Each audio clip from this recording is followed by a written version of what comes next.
I think it's finally time. As much as I hate this deck, I think it's finally time I do this deck list. I've been trying to keep it a secret. I've been trying to keep it under wraps. I've been trying to make sure no one else gets hold of it. I wanted to be the only one to play it, but it's too overplayed. Just fucking kidding. We're not playing that rat shit. We're playing Lord Chilled, boys. Lord Chilled. If you guys don't know what he does, he's a set 2 leader that allows us to play these bad boys. These bad boys. These boys. Because these boys are 10k beaters. Now, I know what you're saying. On the back, that's once they flip, these are fucking useless. Why play this leader? Why? This is fucking garbage. Well, it flips at 6, if that makes you any better. Oh, what does it do on the backside? Oh, well, it's still just 10k. It has a permanent, though. It has a permanent. If you read it, let me see. It has a permanent where this card gains a 5k power boost. So, hey, only during your turn, but it's fine. You know, we're trying to have fun, okay? This deck list isn't meta. This is off meta. When this card attacks, draw a card, and then you get another token. So token. This deck's all about tokens. Token. Anyways, going back to the deck. All right, now, stop fucking around. Let's talk about the deck seriously. In all seriousness. So first things we're going to do is battle cards, and then we're going to move on to extra cards. So first things first, let's show off the multicolor stuff, because yes, this deck is multicolored. So, let's go ahead and show off the multicolor stuff first. So first things first, we got 3 Son Goku Dawn Divinity. Son Goku Dawn Divinity, if you guys don't know what he does, he is a 20k beater that's critical and offering, and he's a 3-drop. He costs 2 red, 1 yellow, and essentially we're using him for the offering. We're using him to beat them down if we have to. But most of the time, not gonna lie, he gets charged or he gets discarded off of effects that will be shown in a bit. So 3 of him, you can completely take these out if you feel like something else is better. I 100% believe running 2 more of another card, which I will explain in a little bit, is better, but I don't have the copies, so I'm running this for the time being, and it's been pretty successful. Hey, I've never hard casted it, but you know what? It'd be like that sometimes, you know? We run other cards. And as I'm foolishly just revealed, yes, we are running the Super Baby 2s.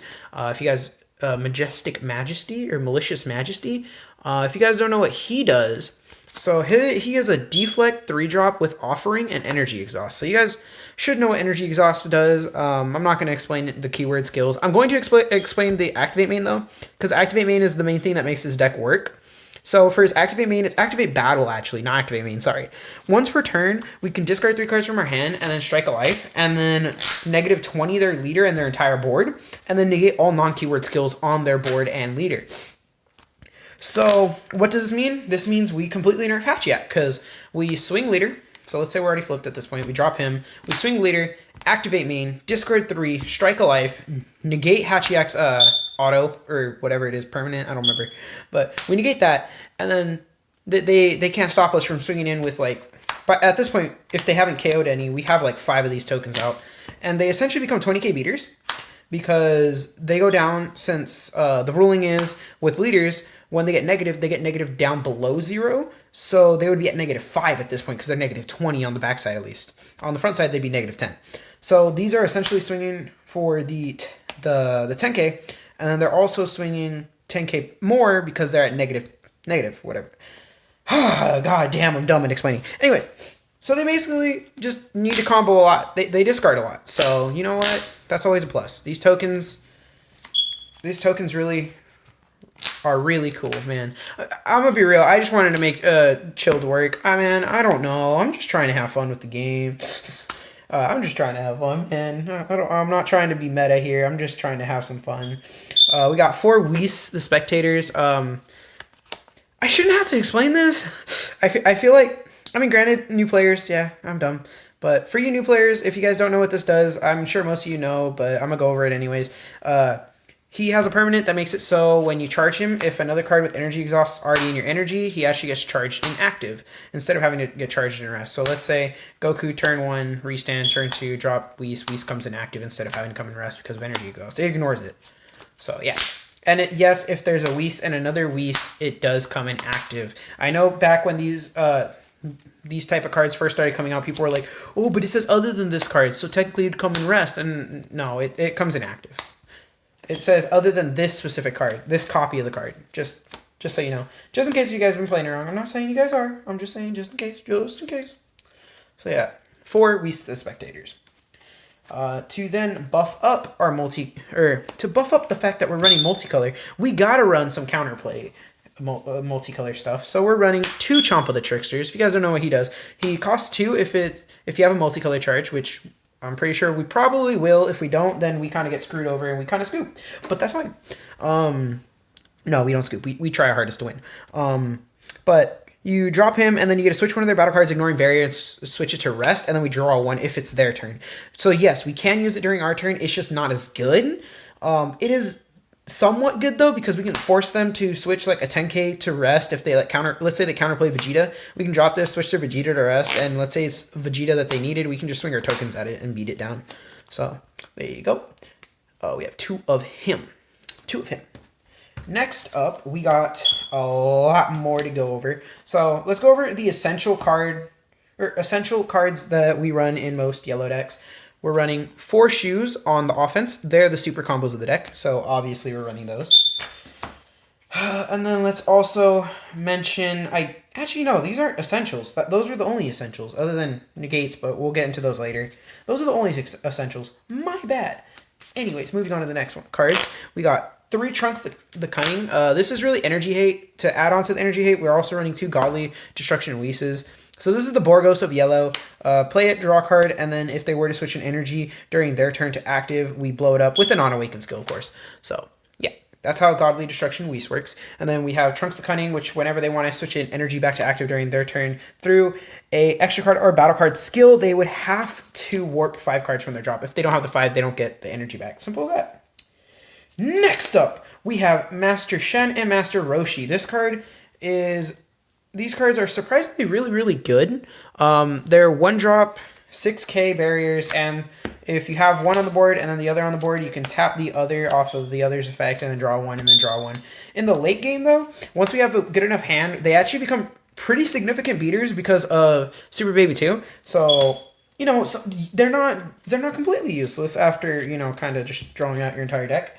You won't draw out your deck though. I'm just saying, in some matchups like Hachiyak, you might get close. I won't lie.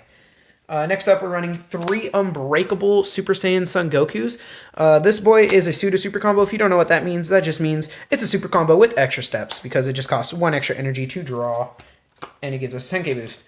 And the next card, which is why we said the Goku is mainly sack fodder or discard fodder, is for Topo Righteous Aid. This card came from the draft box. It's a counter attack. Discard 1 card in your hand, play this, and it costs 2 less from your hand if it's your opponent's turn. And then every time they want to swing after the swing that you negated, they have to discard 2 cards. So this really helps stall out the game longer. And then for our last few battle cards, we have Overwhelm package of 2 Foos and then 3 Bardock Awakened Instincts. Bardock Awakened Instincts is at Overwhelm 4 and you draw 2, discard 1. Pretty self-explanatory. It's pretty self-explanatory as in draw. And then we got 2 Scientist Foos, which are Overwhelm for 7, 1 energy, and it's just in the late game when you negative them 20, this card kind of finishes them when they're at 2 life. Moving on, we have 1 Secret Rare Baby Janemba. Secret Rare Baby Janemba kind of comes in clutch if we run out of life. Super Baby can't use his, or if we're at 1 life, Super Baby can't use his effect anymore, so we run Baby Janemba to handle that.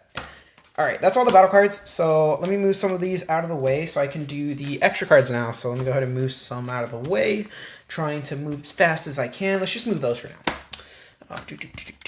There we go.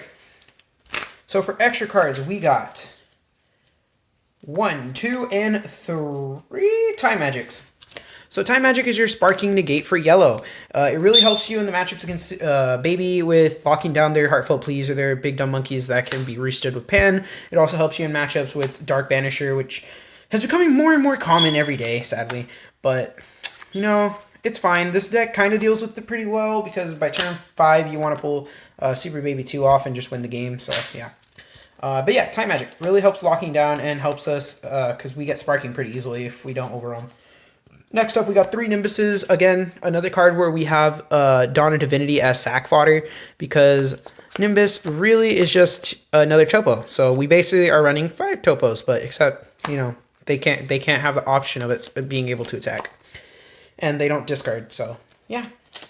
Next, for our final card in the deck, 4 of Final Revenge Flash. This is basically Cold Bloodlust. You draw one off of it. It costs 1 red extra, but I think it's fair because they also have the option to discard an extra card, and if they do, negate this card's skill, basically. If they don't discard an extra card, they have to negate their card being played skill.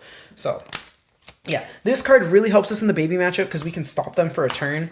So does Champa help us in the baby matchup, and then this also helps us in the Hachiyak matchup. So if they Demigod turn 5 and next turn we're about to drop this, we can Revenge Final Flash, and if they don't have an extra card, they just get said node. We literally say no to them. Unless they have a Power Burst in hand, because that's, I believe, the only thing it currently runs. So, yeah. Other than that, though, that's the entire deck. I hope you guys are fans of Lord Chill like I am. I really, really like him. I wish he would have been brought back in Dragon Ball Super Broly, but it'd be like that sometimes, you know. Yeah, I don't know what else to say here. Like, play Lord Chill or die. Bye.